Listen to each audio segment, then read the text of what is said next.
I had just finished my last lecture of the day at university, the evening air already turning cool and damp. It was early spring in California, but today the sky was heavy with dark clouds, and a steady drizzle was falling, soaking everything around me.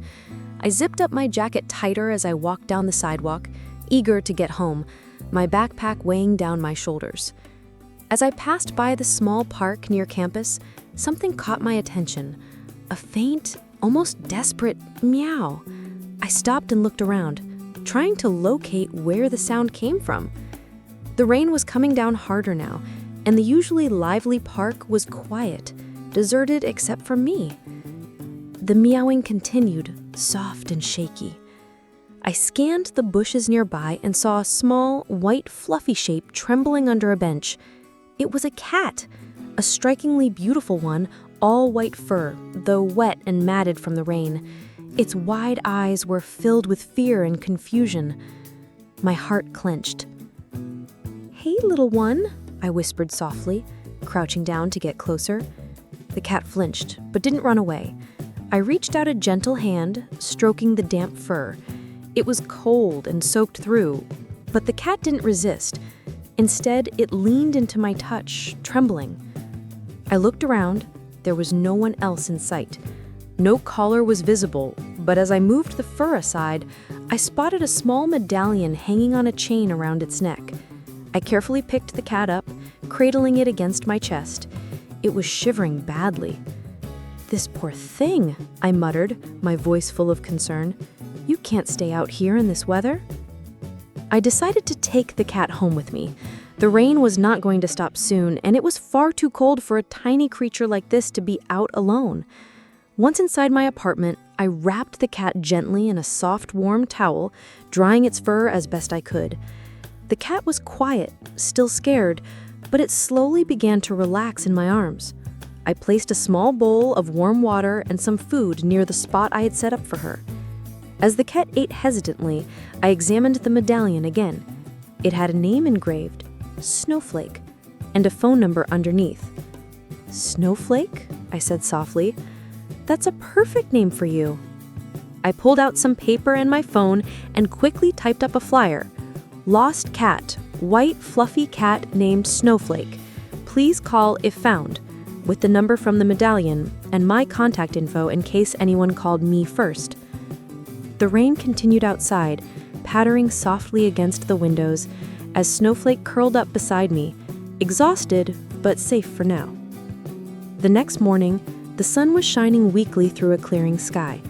I decided to print several copies of the flyer and walk around a neighborhood to post them on lampposts, community boards, and in nearby parks.